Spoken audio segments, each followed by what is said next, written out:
For today's video mga kainan, magluto na paday kog sudan para kay Bibi Caleb. Mo ni siya nagsagit-sagit ta nag-ubos voice over ta dito rin napita. Then ang akong gigulay dira mga kainahan, carrots og patatas with malunggay og pritong isda. Kay nagsawa na po siya siguro sa ay kalabasa. So, ako ni siyang gigulayan kay medyo wala naman siya sabaw-sabaw mga kainan din. Na may piniritong isda. Ako lang gisubaka piniritong isda para malasa-lasa po ang iyang gulay mga kainahan. Unya mga kainahan, nagpabuka na ako dag tubig, balig timplado na adaan.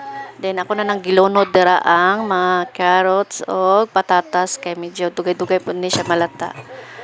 Kini ding pagluto na ko mga kainahan, udto bali ang iyang sudan mga kainahan paniod to dala na panihapon para isahan na ang luto.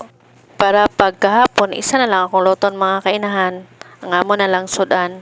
Unya mga kainahan ako na nang gilunod drang piniritong isda og malunggay.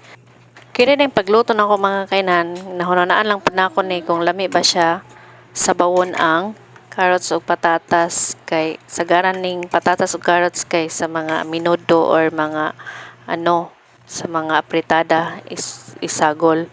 Dinahanaan lang nako nga murag silbi gulay or lawoy na patatas ug carrots with malunggay ug pritong isda sabay lasa. So lami man mga kainahan.